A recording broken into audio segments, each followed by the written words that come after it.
mecánica. Entonces esa es un poco la idea. Tenemos una hora, más o menos. Una hora. Una horita. Bueno, muy bien. ¿Les parece bien? Sí. Ok. Entonces, empecemos por lo global. El mundo va a crecer menos. O sea, todos tenemos que sintonizarnos con la idea y es, vino la pandemia, el mundo tuvo una descolgada muy fuerte, vino la recuperación y ya después de la recuperación estamos encontrando, digamos, una nueva realidad. ¿Cuál es esa nueva realidad? Es la realidad de un mundo que va a crecer menos. No va a tener unas tasas de crecimiento extraordinarias. Y si uno se pregunta por qué, qué hay detrás de cuál es la razón por la que el mundo va a crecer menos hacia adelante, bueno, la principal, sin duda, la más importante de todas, es que la locomotora china, que en los últimos 20 años venía creciendo a tasas del 7, 8, 9% por año, ya no va a crecer a esas tasas, sino va a crecer a tasas más o menos del 5%. Digamos que los más pesimistas hablan del 4%, los más optimistas 5%. Entonces, claro, un país que representa más o menos una tercera parte del crecimiento de la economía global, si deja de crecer al 9 y pasa a crecer al 4,5, pues eso significa que el mundo como un todo también va a desacelerarse. Factor número 1. Valdría la pena preguntarse por qué va a crecer menos China, ¿no? Y eso nos daría para toda una charla, pero simplemente para que se queden ustedes con el mensaje telegráfico, es que primero es muy difícil sostener tasas de crecimiento del 9% indefinidamente, eso en cualquier contexto, en cualquier realidad, en la historia, porque llega un punto donde las fuentes de crecimiento se van agotando. Y en el caso de la China en particular, el crecimiento estuvo muy basado en las exportaciones. ¿Y cuál era el modelo? El modelo era ser muy competitivos, o sea, pagar salarios bajos, para no ponerlo en términos eufemísticos, sino la realidad, salarios bajos, productos baratos, véndaselos al mundo. Pero eso no es sostenible indefinidamente. ¿Por qué? Porque llega un punto donde la gente dice, ¿por qué salarios bajos? Mejoren los niveles de vida, necesitamos invertir más en nuestro consumo, necesitamos tener mejores edificios, mejores viviendas, necesitamos tener más capacidad adquisitiva. Entonces, todo eso pues, son presiones que han surgido en China, y China entonces ya no es tan competitivo, no quiere decir que no sea competitivo, sigue siendo muy competitivo, pero ya no puede crecer al 9% porque, digamos que, ¿quién va a comprar una tostadora más o un horno más o quién va a comprar una aspiradora más? ¿No? O sea, ya también se va agotando, ¿no? Conclusión, China no va a crecer tanto. Y empieza a haber unas presiones internas, esto lo digo como un comentario un poco al margen. Si la sociedad ya no crece tanto, entonces empieza a haber problemas de desempleo, como en cualquier otra parte del mundo. La tasa de desempleo de los jóvenes en China es más del 20%, entonces los jóvenes en China no están nada contentos. Y en cualquier momento se despiertan y en cualquier momento hacen su movilización, su marcha, su primera línea. Pero obviamente allá hay un régimen autoritario.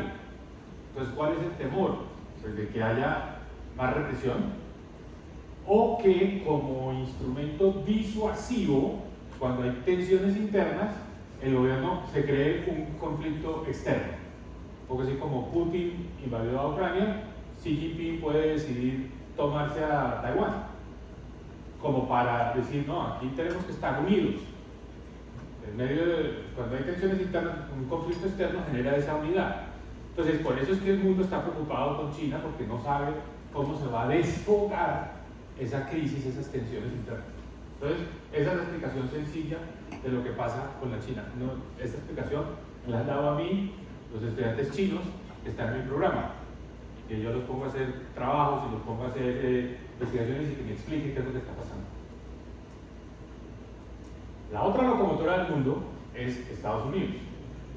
En Estados Unidos, si bien no están hablando de ninguna crisis, y en Estados Unidos, por el contrario, ahora todo el mundo está celebrando que se logró el aterrizaje suave. ¿Se acuerdan que hace un año se decía que iba a haber un aterrizaje estrepitoso y que la economía iba a tener una caída picada, un barrigazo y que iba a haber recesión?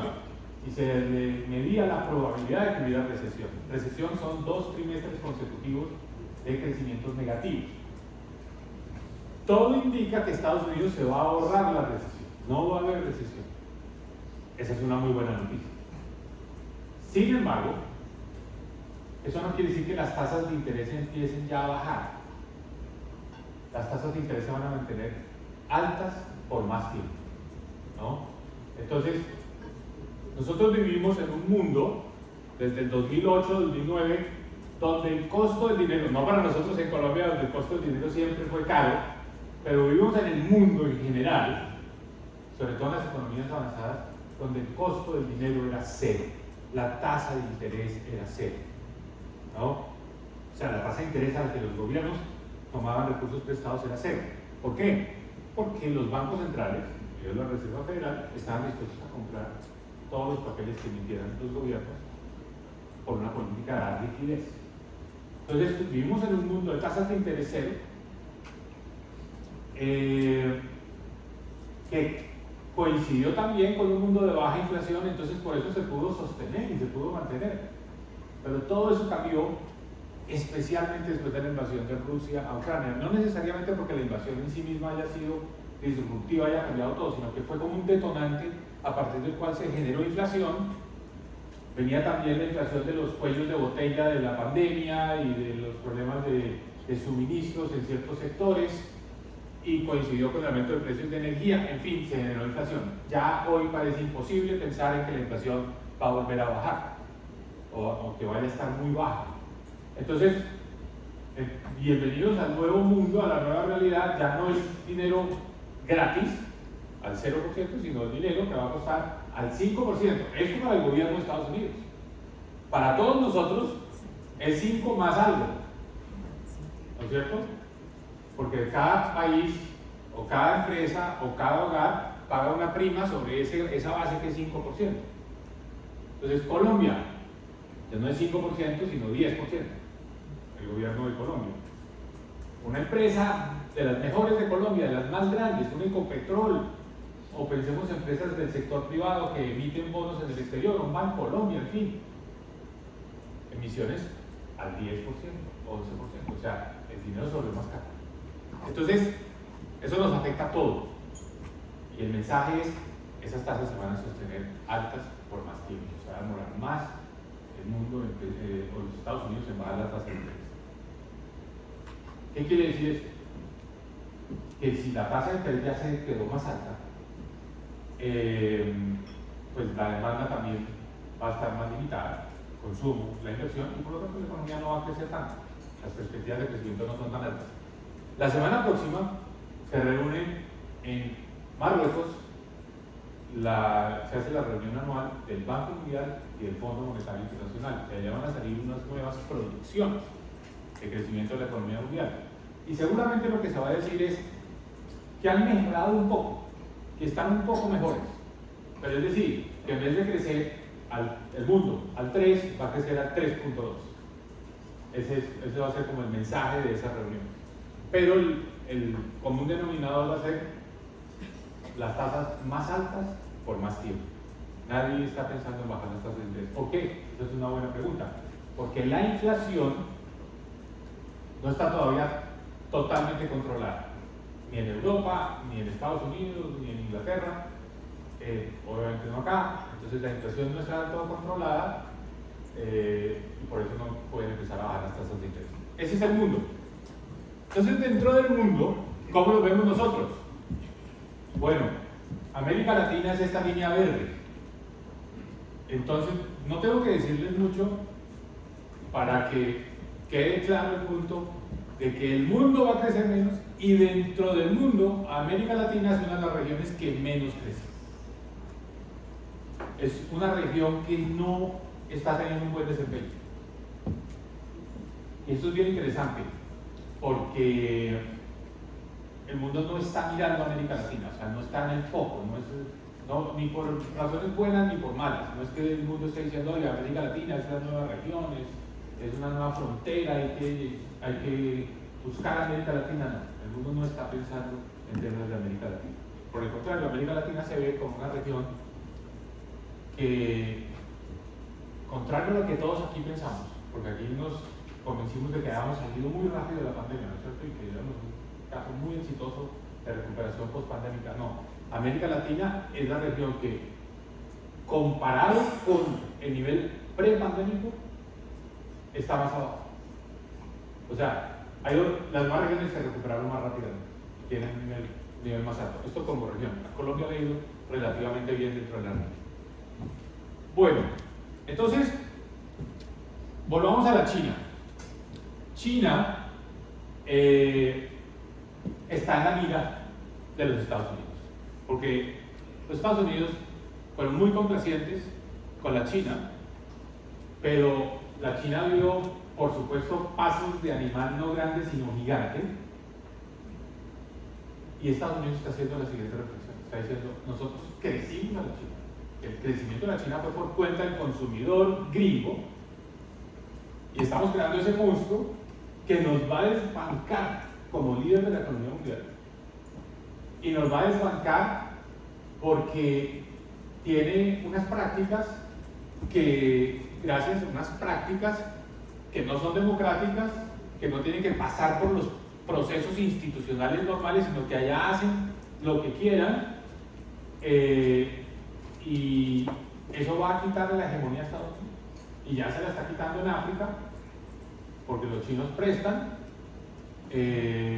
los chinos resuelven los problemas cuando los países se quiebran y no tienen cómo pagar, lo resuelven a su manera, y a su manera es que si la China financió la construcción de un aeropuerto y el país donde está ese aeropuerto no tiene cómo pagar, la China le dice, muy bien, vamos a resolver esto, el aeropuerto queda de nosotros, y les vamos a bajar la deuda al 20 o al 30 o al 40%, y eso es lo que está haciendo la China, y la China está metida también en América Latina. Entonces los Estados Unidos se dieron cuenta de que se habían metido en un lío con una política que fue deliberada, que fue cerrar la producción en Estados Unidos, mandarla a la China para devolver los productos finales a Estados Unidos a menor costo, pero mucho de eso era con inversión de Estados Unidos para producir muchas manufacturas. Entonces, bueno, se dieron cuenta de eso, y eso no fue Trump. Eso es Trump y Biden, esos son todos los republicanos y todos los demócratas, eso no es solo el mundo político, también está metido el mundo académico, o sea, la China hoy genera muchas resistencias, ¿no? Incluyendo en escenarios que uno considera que son menos tensionantes y un poco menos sensibles. Las universidades están llenas de estudiantes chinos, ahora hay que mirar bien, porque de pronto vienen es apropiarse de la tecnología, del conocimiento, etc. Esto sería prevención. Conclusión: ha habido medidas proteccionistas frente a la China. E insisto, esto no es Trump. ¿Proteccionismo qué quiere decir? No se pueden importar ciertos productos de la China. O otro tipo de productos se le cobra un arancel adicional. O no se pueden listar las empresas chinas en la bolsa de Nueva York. Conclusión: se está cerrando el cerco. Y en ese proceso, muy silenciosamente, muy sin una estrategia deliberada de gobierno, un resultado más bien de mercado, México está apareciendo como el gran proveedor de productos para Estados Unidos. México acaba de superar a Estados Unidos como la mayor fuente de importaciones de Estados Unidos. O sea, ya México es número 1. Esta es la gráfica que muestra que las importaciones provenientes de México a Estados Unidos acaban de superar en porcentaje a la de China. ¿No es cierto? Interesantísimo. Interesantísimo. Algunos amigos mexicanos me han dicho lo siguiente, ¿no? Ojo que esto tiene hay un segundo elemento detrás de esta gráfica que es importante mencionarlo. Es que lo que aparece hoy como exportaciones de México a Estados Unidos, en el fondo tiene mucho de producto chino, que llegan hasta a México, se transforman los productos y se venden a Estados Unidos. Entonces aquí hay algo, y es que lo que aparece hoy como México, producto mexicano vendido en Estados Unidos, tiene un alto componente chino, pero por lo menos, bueno, a México lo está beneficiando enormemente porque pues algo de valor agregado se le añade en México. Entonces, el mundo está hablando, para poner los términos en inglés, durante 20 años el offshoring. Entonces todos los empresarios de Estados Unidos que estaban buscando el offshoring a China y en algunos casos a Vietnam para producir a más términos más competitivos, se dieron cuenta del problema. Entonces después el reshoring es traer de nuevo a Estados Unidos, después el nearshoring, que es a lo que queda más cerca, y ahora el tema es el friendshoring, o sea, a los países amigos. Vamos a buscar que los proveedores sean países cercanos, países amigos, países con los que haya afinidad. Entonces, esta es una tendencia. Esto no va a cambiar. Eso va a seguir subiendo. Y lo de la China va a seguir bajando. La pregunta es, ¿cómo se mete ahí Colombia? ¿Cómo nos metemos nosotros en ese proceso? ¿No? Porque tenemos condiciones. ¿Qué tenemos? Cercanía geográfica, ¿no es cierto? Tenemos capacidad de producir, tenemos un tratado de libre comercio que es importantísimo con Estados Unidos, tenemos el capital humano, en fin, tenemos con qué, pero no lo estamos aprovechando.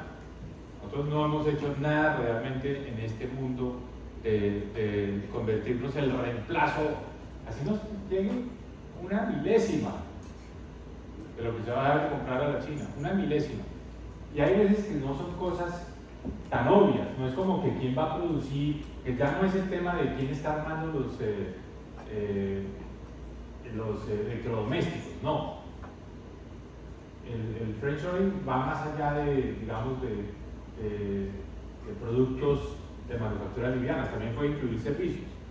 Por ejemplo, yo leí una noticia hace unas semanas en el País, diario El País, sobre el boom que están teniendo en México las industrias cinematográficas, de producción de contenido cinematográfico, o comerciales de televisión, o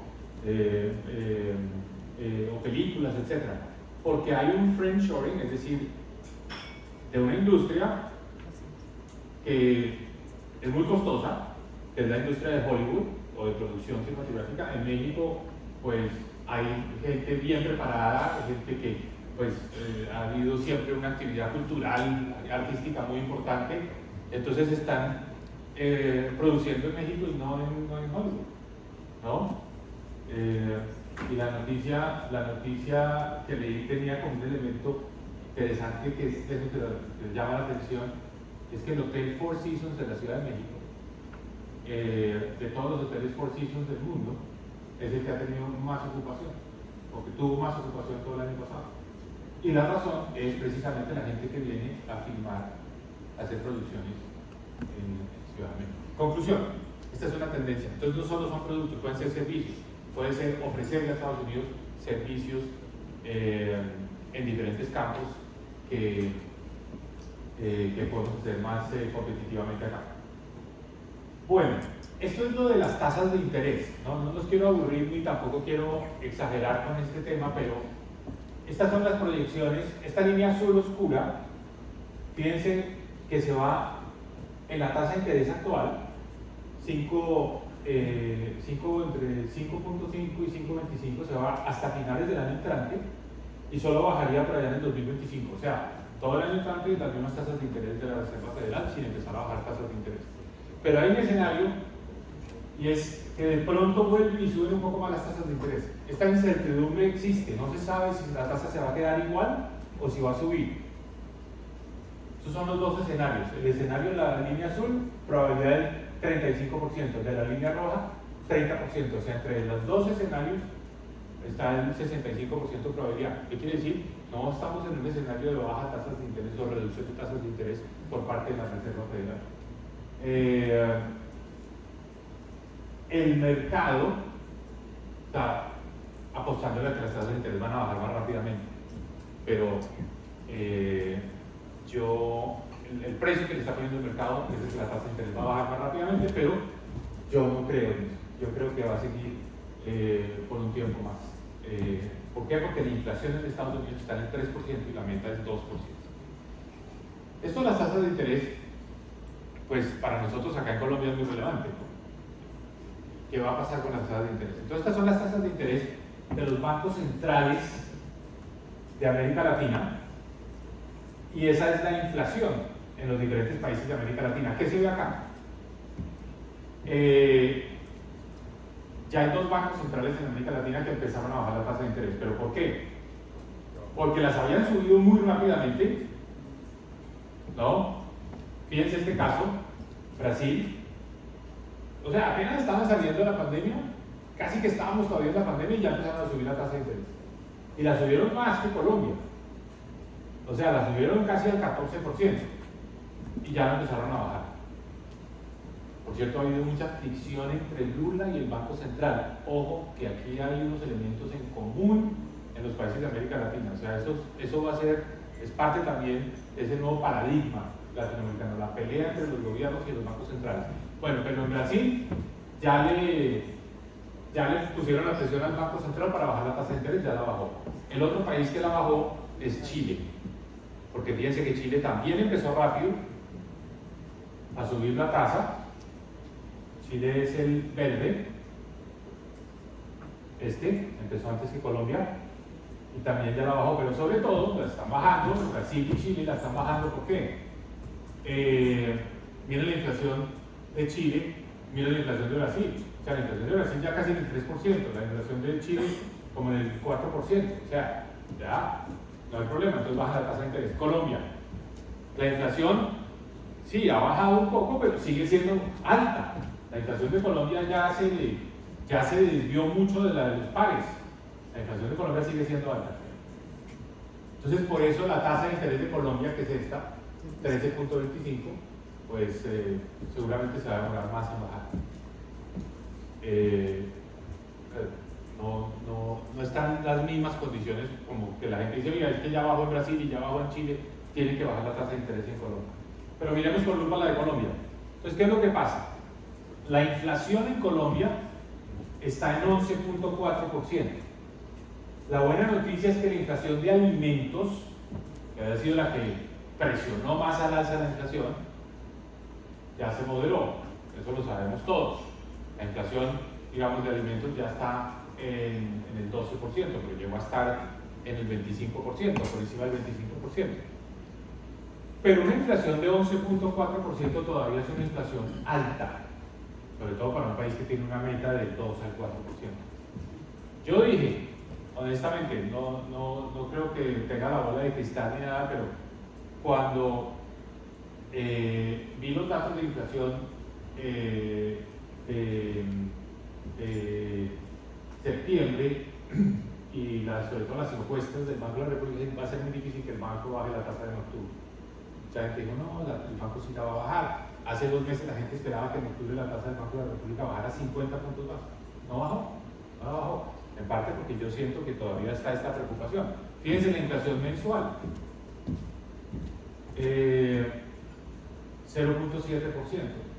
¿no? No es una inflación baja. Entonces, esto es lo que se espera por parte de los analistas, cómo va a bajar la tasa de interés. La tasa va a bajar. La tasa está hoy en 13.25. Yo creo que en un año, si ustedes me vuelven a invitar acá dentro de un año, apunte, en un año la tasa probablemente va a estar en 9.25. O sea, 4 puntos porcentuales menos, ¿no? Ese es el pronóstico que yo haría. Si uno quiere ser más agresivo, porque dice es que la desaceleración de Colombia está siendo muy fuerte, no 9.25 entre un año, sino 8.25. Pero estaríamos entre 8.25 y 9.25. Hagan sus cuentas con ese tipo de tasa de interés para dentro de un año, ¿no? Y obviamente eso arrastra todo porque esa es la base sobre la cual pues, tomamos créditos los colombianos, ¿no? Entonces, más o menos podríamos decir que las tasas créditos podrían bajar entre 4 y 5 puntos porcentuales. Pero normalmente baja mucho más rápido el Banco Central, la tasa de política, que la tasa de colocación de los bancos. O sea, no creo que en un año podamos estar diciendo que se redujo la tasa de colocación en 4 o 5 puntos porcentuales. ¿Estamos? Seguramente van a ser 3 o 2,5. Y la pregunta va a ser, ¿por qué los bancos no están bajando tanto como baja el Banco de la República? Ese va a ser el tema de conversación, digamos, el próximo año. Bueno, muy bien.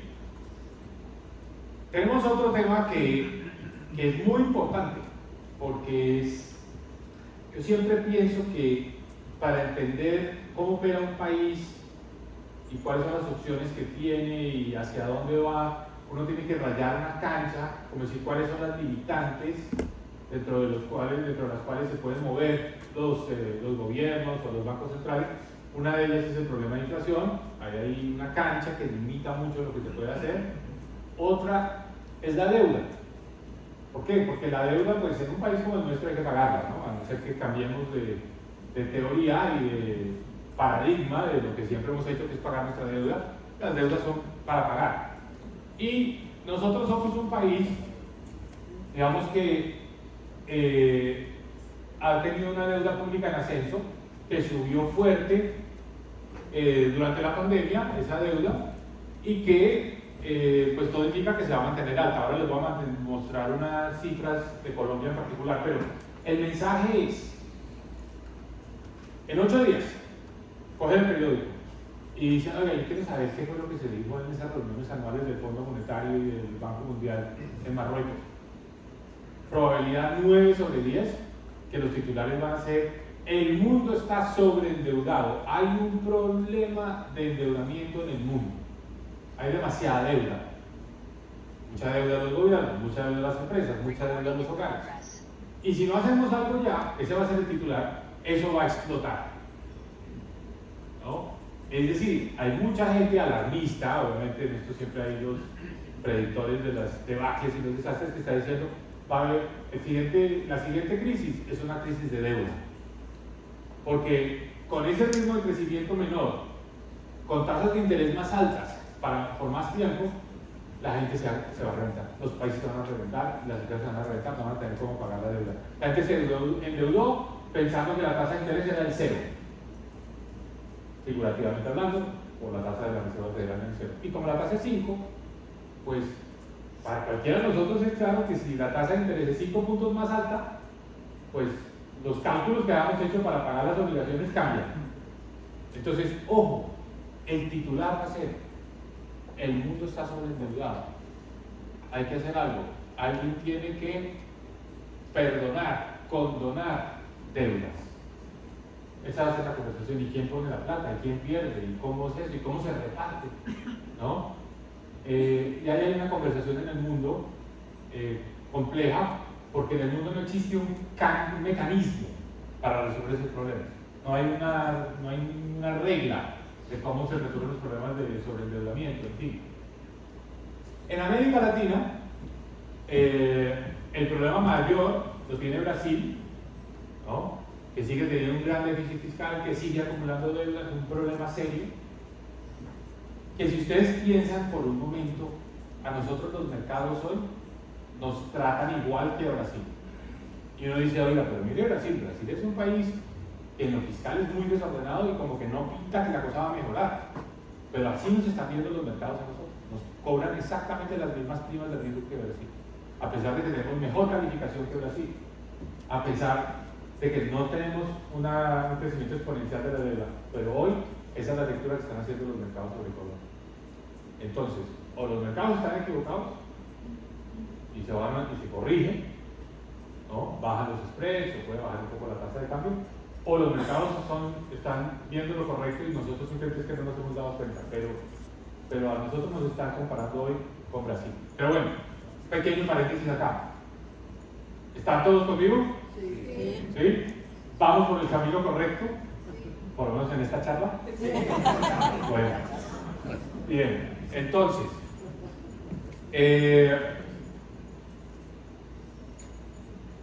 esto de uno tener mucha deuda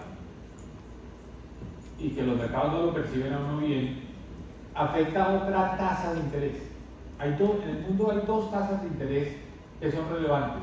La del Banco Central, que es la tasa de cortísimo plazo, ¿no? O sea, es la tasa a la que el Banco Central le presta a los bancos comerciales de un día para otro, ¿no? Esa es la tasa de la que veníamos hablando. Pero hay otra tasa que es hasta más importante para los negocios, que es la tasa a la que los gobiernos pueden colocar sus papeles a plazos más largos. Pensemos en 10 años.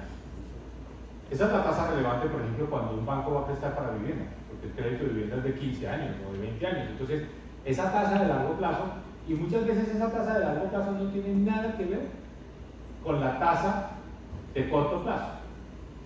Por el contrario, puede pasar que sube la tasa de corto plazo para controlar la inflación, para frenar, digamos, una economía que esté creciendo excesivamente rápido, sube la de corto plazo y baja la de largo plazo, porque disminuyen los riesgos de largo plazo.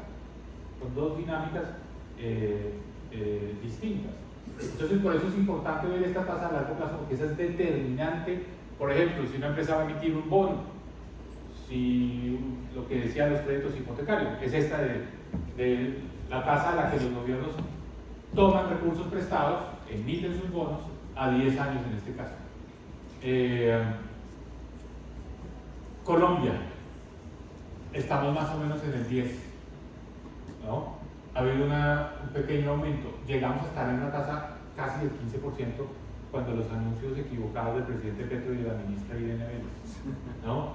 Casi 15% de tasa de interés para fondearse al gobierno, para los test del gobierno. Ha venido bajando un poco, pero fíjense que en todo caso son tasas mucho más altas. Entonces, ¿qué pasa con esto?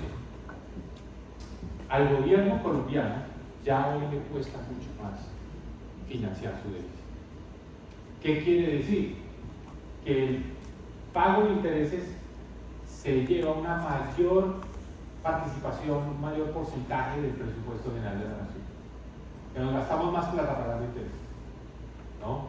Y como la deuda está subiendo, pues todavía peor, porque sube la tasa de interés y sube la deuda. Entonces, nos estamos gastando mucho, entonces no hay mucho espacio fiscal por esas tasas altas. Y esas tasas altas, pues, no parecería que eso vaya a cambiar.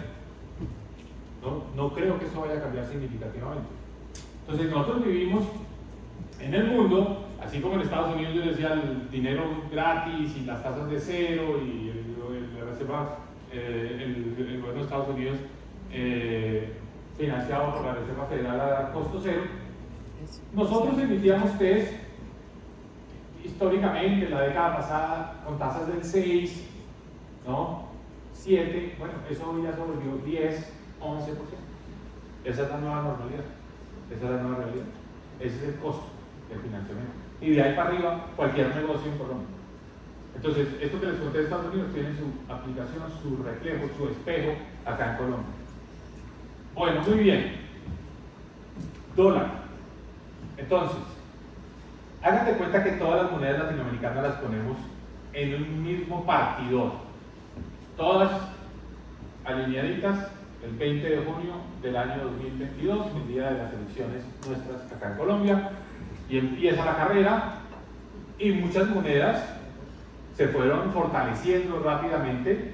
Fíjense ustedes, el real brasileño, el peso chileno, el peso mexicano, el sol peruano no lo estoy viendo ahí, el naranja no sé por qué no lo estoy viendo acá, pero le pasa lo mismo, y de repente el peso colombiano, por el contrario, devaluamos. Y ahí es cuando llegamos a una tasa de 5.000 pesos, 5.100 pesos. ¿No? ¿Qué estaba pasando? ¿Por qué? Porque estas monedas en direcciones tan opuestas. Entonces, aparentemente, y yo soy de los que creo firmemente en eso, todo esto fue ruido político innecesario por los anuncios de que se iba a acabar con la exploración de petróleo, porque íbamos a cerrar esa industria, porque de pronto iba a haber controles de capitales. Es una cantidad de anuncios equivocados que generaron una especie de pánico en el mercado de dólares.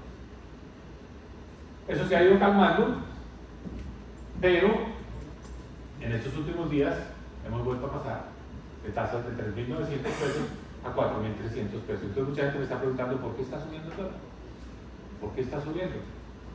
Entonces, hasta ahora no es un fenómeno de Colombia, ¿no? Es algo global. Pero si en Colombia, en los próximos 12 meses, empezamos a ver una serie de problemas que tienen que ver con la política interna, como pienso yo que pueden darse a lo que va a llegar en un momento, el dólar puede subir otra vez. El dólar puede subir. O sea, el que estaba confiado y seguro de que el dólar se iba a quedar en 3.900 y estaba esperando que bajara más para comprar dólares, no. Mejor compren ya. Pues ya no compraron a 3.900, pero no era una buena decisión esperarse que siguiera bajando. Exacto, esa es la mejor frase. Estos son los spreads. Este es un concepto un poco técnico, pero ustedes todos que están en esta industria y que son financieros lo saben. Estos son los márgenes sobre los bonos del Tesoro americano que tienen que pagar los países. Entonces, aquí expresamos puntos porcentuales. Lo que me interesa mostrarles es, pues Colombia era un país que pagaba un spread, un margen sobre el Tesoro americano de 250 puntos básicos, 2,5 puntos porcentuales. El Tesoro americano, digamos, pagaba tasas de interés del 2,5%, Colombia del 5 o del 6. Pero ahora ese spread se nos subió a 4. Pero lo que me parece más grave es que nosotros siempre estábamos, pues, en la media. En un nivel, digamos, que no, pues, siempre por debajo de Brasil y un poquito por encima de Perú y de Chile, pero ahora, pues la realidad es que nosotros estamos con un nivel, una prima de riesgo muy alta. Nos quedamos atrás en el doque, ¿no? Entonces esa prima de riesgo es grave. Pero bueno, ahora entremos un poquito en los temas ya más de la coyuntura nuestra, de la economía colombiana. Entonces, el titular acá es: la economía colombiana se está desacelerando, y se está desacelerando rápido. Es decir, vamos para unos años de crecimiento malo, crecimiento bajo. Yo creo que todos lo sabemos, y ya lo intuimos, y ya lo sentimos. Lo interesante para la conversación acá es cómo se reacciona a eso, qué hace un gobierno frente a eso. Me llamó la atención que hace 2 días el ministro de Hacienda ya dijo algo que creo que lo había dicho hace mucho tiempo y que, pues, entre otras cosas, es algo que es muy natural y muy obvio, y es: la economía necesita un plan de choque, ¿no es cierto? Porque va en picada, hay que ponerle oxígeno.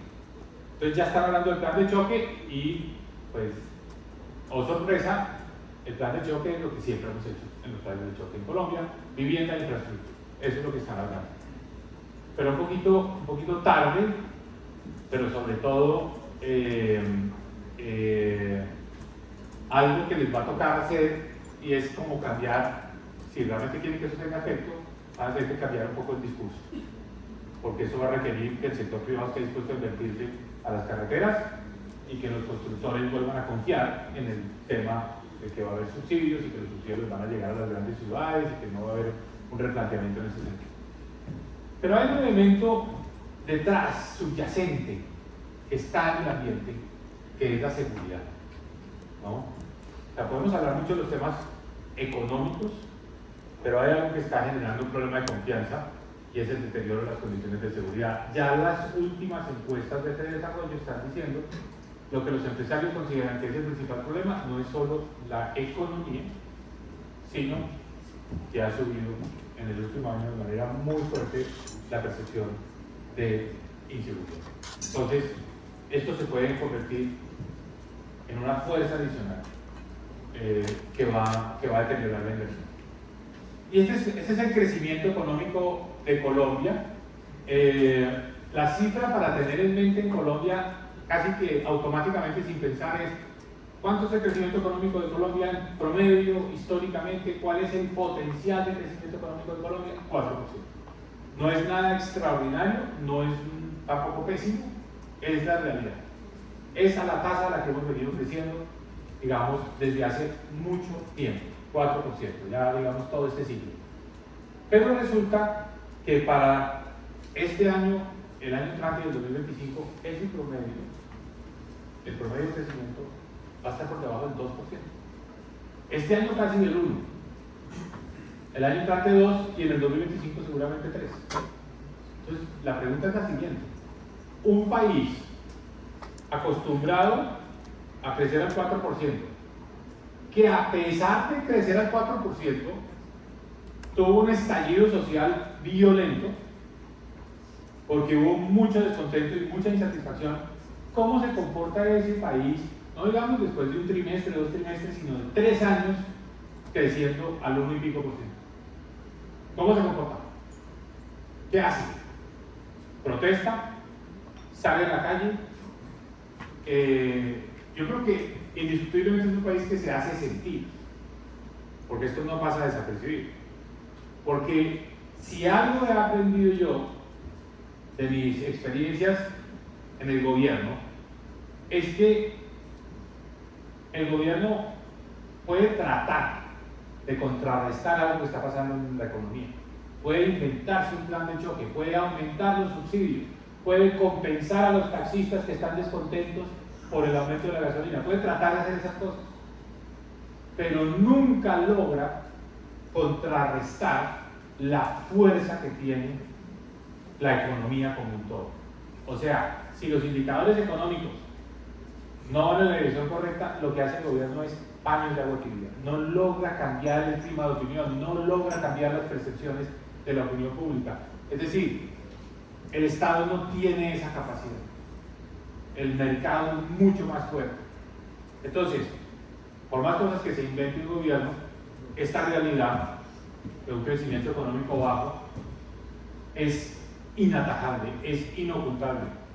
Entonces, eso va a tener consecuencias, va a tener, digamos, consecuencias políticas.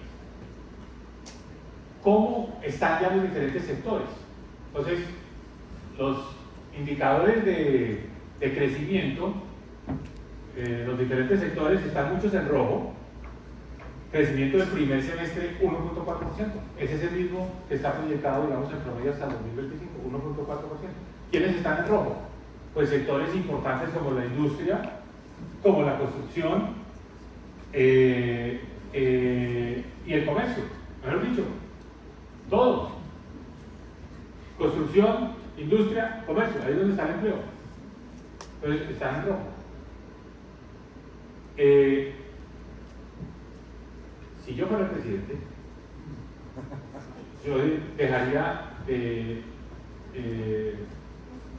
tratar de sacar titulares todos los días, crear escándalos, atacar. Yo diría, me quedan 3 años, y tengo esta economía en rojo.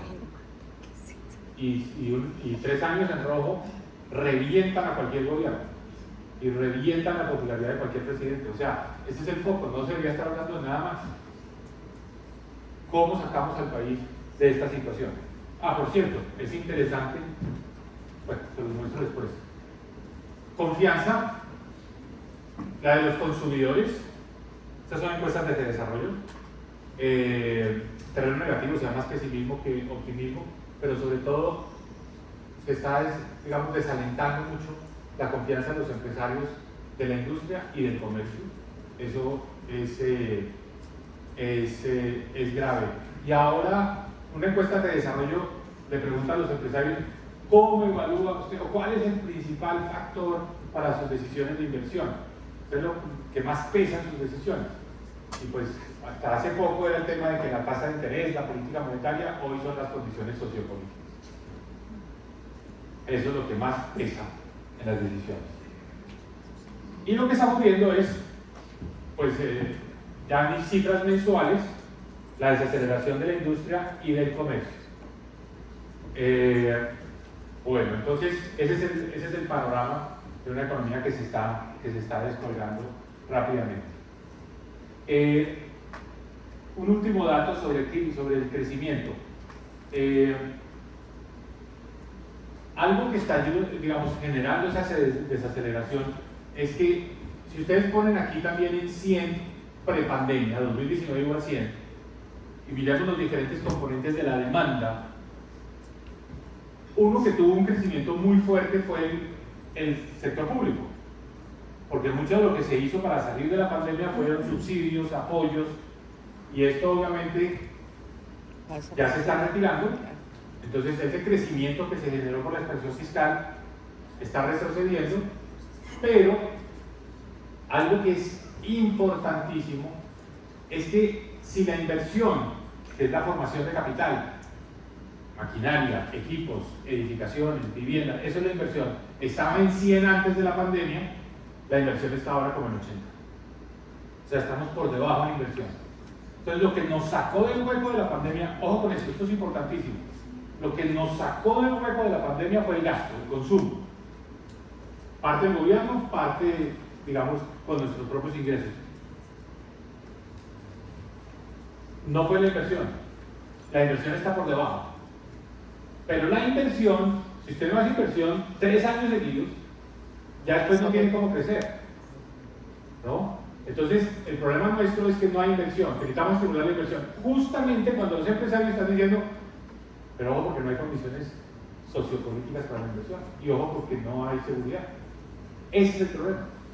En este momento lo que nosotros necesitaríamos para estimular la economía es la inversión. Pero el problema de la inversión no es el problema de la tasa de interés del Banco de la República. La decisión de inversión es una decisión muy emotiva, es una decisión de confianza. Entonces, lo que generaría un crecimiento de la inversión es que el empresariado diga así, están dadas las condiciones, este país va por muy buen camino, las cosas están mejorando, vamos a invertir. No que el Banco de la República baje la tasa de interés. El banco la puede bajar mañana y eso no va a cambiar, porque lo que está frenando hoy la inversión es un tema más de credibilidad, de confianza. Entonces ahí es donde tenemos un problema y eso no va a cambiar rápidamente, y como no va a cambiar rápidamente, entonces no vamos a tener buenas cifras de crecimiento en los próximos años. ¿Quiénes se dieron cuenta de esto? Obviamente son muy inteligentes y tienen gente muy preparada. Los bancos. Los bancos dijeron, mire, las perspectivas no son tan buenas y no es tanto que no haya demanda de crédito, sí hay menos demanda de crédito porque las tasas han subido, entonces la gente pues está demandando menos crédito, pero sobre todo hay menos oferta porque los bancos se dieron cuenta que si prestaban el mismo ritmo que venían prestando, esos créditos podían quedar vencidos, porque ¿cómo me van a pagar después? Entonces muchos empresarios se quejan de que no los están prestando porque los bancos apretaron sus criterios de originación de créditos. Entonces fíjense ustedes, la desaceleración del crédito ha sido muy fuerte, esto es en términos nominales, o sea que ya estamos hablando de caídas reales grandes. Entonces, si el crédito de consumo está creciendo al 5%, quiere decir que está cayendo en términos reales al 6%, ¿no? Y esto con los demás, y esto pues como reflejo del aumento del deterioro de la calidad. Ya tengo que ir terminando.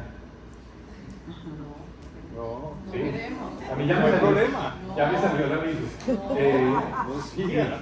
pero bueno, no, yo sí voy a ir terminando ya.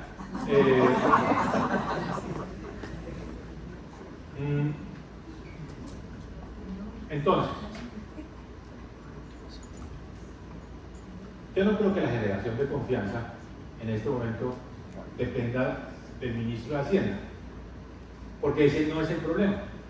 El ministro de Hacienda dice, mire, no, yo confío en que vamos a cumplir la regla fiscal, pueden estar tranquilos, pero el nerviosismo viene de otra fuente, viene de otro lado, ¿no? Viene del otro lado de la calle séptima, ¿no? Viene del otro lado de la calle. Pero aún en ese tema fiscal, la gente dice, bueno, pero a ver un momento, ¿cuál de los dos lados de la calle es el que realmente define las condiciones fiscales? ¿El Ministerio de Hacienda o la Presidencia de la República? ¿No? Yo tenía una regla de oro, estas son dos edificios que quedaban uno frente del otro, y yo decía, bueno, yo paso al otro lado de la calle, cuando trato de no tener que ir, cuando sé que de allá voy a volverme con un compromiso de gasto adicional. O sea, hay que regular las pasadas de la calle porque uno sabe que de pronto llega con unas obligaciones. Y dos, paso voluntariamente cuando tenga algo muy importante que preguntar, ¿no? Una decisión, esto me parece que es una buena regla de juego para aplicarle a toda gente con el que uno interactúe. Voy a preguntar solo aquello que el día de mañana me podría decir, ¿y usted por qué no me preguntó eso? ¿No? ¿Usted por qué no me hizo esa pregunta? Entonces, esa yo siempre me he curado de decir, no, yo sí pregunté y estoy de acuerdo. Entonces, en estos temas fiscales, el ministro de Hacienda puede decir, vamos a cumplir con la regla, no nos vamos a salir de los parámetros. Para Nueva York. Pero un presidente, ojo con esto, un presidente cuya popularidad se le cae fuertemente, que la economía se le descuelga y que ve que los resultados electorales ahora a finales de mes le salen mal, ¿qué hace? ¿Qué va a hacer? Pues va a tratar de estimular la economía, va a tratar de generarle ahí sí un estartazo. Y en el nuevo modelo, en la forma de gobernar de López Obrador, de Lula, Coco Boric en Chile, el instrumento favorito no es hacer carreteras ni de subsidios de vivienda. No, el instrumento favorito es transferencias monetarias. ¿Por qué? Porque las transferencias monetarias son rápidas, ¿no? Entonces eso es lo que vamos a ver nosotros. Y eso sí puede poner en jaque a la regla fiscal. Entonces puedo terminar acá con esto, voy a dar un par de comentarios más. La meta en Colombia es que la deuda pública sea el 55% del PIB. Debamos estar en 60% del PIB. La idea es que baje, ¿no? Y esta es la senda que tiene prevista el gobierno. Entonces cuando el ministro de Hacienda dice vamos a cumplir, es decir, vamos a cumplir con esto, que la deuda baje. Pero para cumplir, el gobierno está diciendo que va a tener unos ingresos que muchos analistas no ven de dónde van a salir. O sea, la DIAN dice que va a mejorar el recaudo porque va a resolver litigios y que eso le va a dar mucha plata, un punto del PIB. O la DIAN dice que va a reducir la evasión y que eso le va a dar medio punto del PIB. Entonces ahí es donde hay mucha controversia porque las cifras, aún sin un plan de choque y sin esta presión política del gobierno de hacer más gasto, aún las cifras tal y como están, parecería que se están inflando los ingresos. Entonces por eso hay mucha gente que está dudando de que eso se vaya a cumplir. Como lo voy a saltar, vamos a saltar esto. Voy a ir ya para cerrar al tema de la popularidad. Entonces, la popularidad del presidente se ha deteriorado, pero también es cierto que la de muchos presidentes en Colombia se ha deteriorado rápidamente. O sea, esto no es exclusivo del presidente Petro. Tal vez uno podría decir que el caso anómalo, atípico de nuestra historia política reciente es el de Uribe, que tuvo, qué pena que aquí no se ven bien estos son meses, tuvo 48 meses de alta popularidad o baja desfavorabilidad. El resto, hay unos presidentes que la pierden muy rápidamente y no la recuperan, y otros que es un proceso más lento y más gradual. Pero el punto que yo quiero hacer acá es que esta pérdida de popularidad todo presidente trata de combatirla, ¿no? O sea, no es algo que uno dice, sí, qué vaina. Esto se vuelve, ¿no?, tema de reunión, ¿qué hacemos? ¿Cómo lo vamos a enfrentar? ¿No? ¿Qué efectos va a tener? Porque esto va a verse en las elecciones de octubre, en fin. Y al final va a llegar, digamos, esta pérdida de popularidad va a generar mucha fricción con el Banco de la República para que el Banco de la República baje las tasas de interés rápido. Primer punto. Segundo punto, fricción con el ministro de Hacienda para que se libere un poco de esa camisa de fuerza que es la deuda fiscal y gaste más, ¿no? Y esta pérdida de popularidad también genera otro problema, que es falta de gobernabilidad. ¿Qué es gobernabilidad? ya no es la calle, ya no es lo que está la gente pensando en la calle, sino lo que está pensando el Congreso, si le aprueba o no las reformas. Y cómo eso se traduce en pérdida de gobernabilidad, porque ya los congresistas empiezan a decir, no, empiezan a mirar en otra dirección. Entonces, esto empieza a generar muchas presiones también de gasto por el lado de la gobernabilidad, para tratar de mantener una coalición, para tratar de asegurar una mayoría, para tratar de asegurar los votos. Entonces, conclusión, por eso es que yo pienso que al final no se va a respetar la regla fiscal y vamos a tener un país que va a tener tasa de cambio más alta, spreads más altos, una prima de riesgo más alta. Estoy trabajando ahora, y no lo voy a aburrir mucho con esto, como tratar de conceptualizar y tratar de entender cómo son estos nuevos líderes, llamémoslos populistas latinoamericanos, que tienen tanto en común, que se apoyan mutuamente, que se retroalimentan. Todos tienen como más o menos el mismo libreto. Es un libreto muy particular, no es el viejo populismo, no es a lo que estábamos acostumbrados, porque por un lado están diciendo que respetan las condiciones macroeconómicas, ¿no? Digamos, como todas esas instituciones que se crearon en la región en los últimos 20 años, pero están decididos a que el Estado sea el protagonista, a punta de las empresas estatales, a punta de la regulación, de las comisiones de regulación, a punta de la utilización de los bancos públicos o la banca de desarrollo. Aquí estamos viendo todos los días que se está hablando del banco agrario, que el banco agrario va a hacer esto, va a hacer lo otro, o digamos, toda la estructura financiera que tiene el Estado, el bicentenario. ¿Cómo es que se llama el bicentenario? El grupo bicentenario. O sea, para eso, digamos que para que ustedes lo tengan en el radar. Y un uso de las transferencias monetarias, ¿no? Y movilización social y activismo. Son otros ingredientes como para tratar de ejercer influencia sobre los demás poderes, incluyendo, por ejemplo, no los poderes públicos como el Congreso y las Cortes, sino también la prensa. Esto de la invasión o de que llegaron los indígenas esta semana es una señal de movilización social para ponerle presión al poder que significa la prensa. Entonces, ese es un modelo. Es un modelo que yo creo que va a llevarnos en esta dirección, que es la dirección donde va a haber mucho cortoplacismo, no se involucra mucho al sector privado, no volvemos a ver el modelo de participaciones público-privadas, más bien generamos más polarización. Eso es lo que yo creo que va a pasar en Colombia. Polarización como mecanismo para responderle a las malas cifras, a los malos resultados económicos, etc.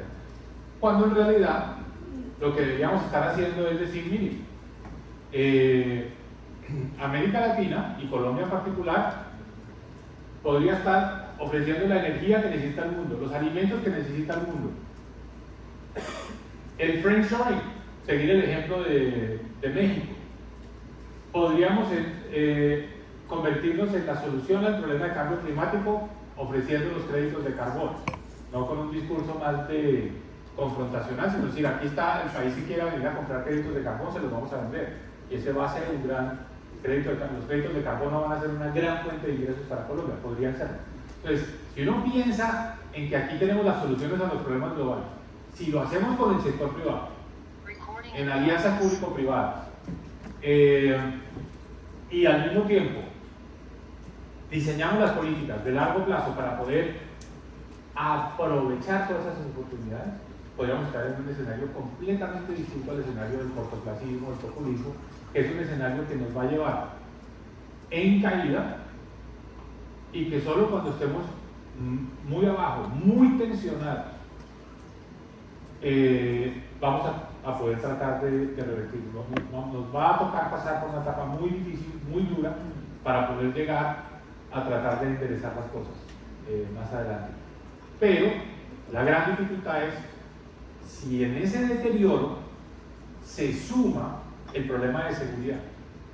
Porque aquí he hablado solo del tema económico, pero si se le sume el problema de seguridad, entonces podemos estar en una situación muy explosiva, en la que el panorama, digamos, es un panorama ya mucho más violento, porque no sabemos si estos grupos, digamos, estas movilizaciones sociales armadas, apoyadas por,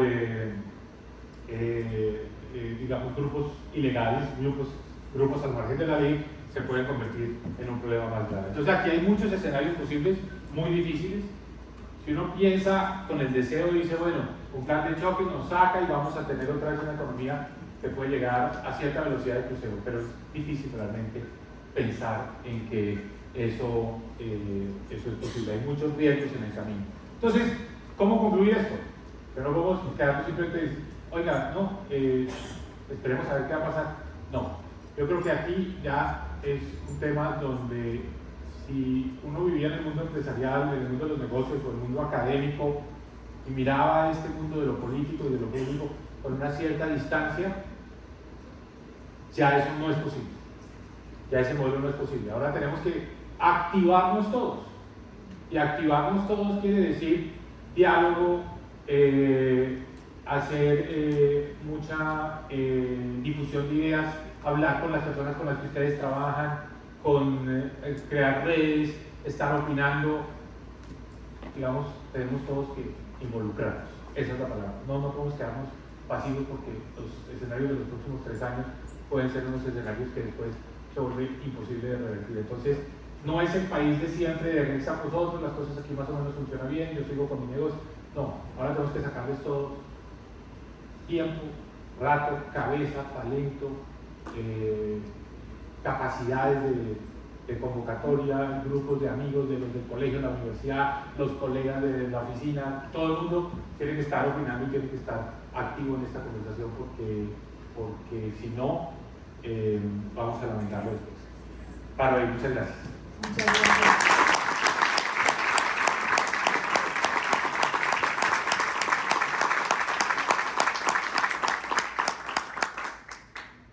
Terminamos.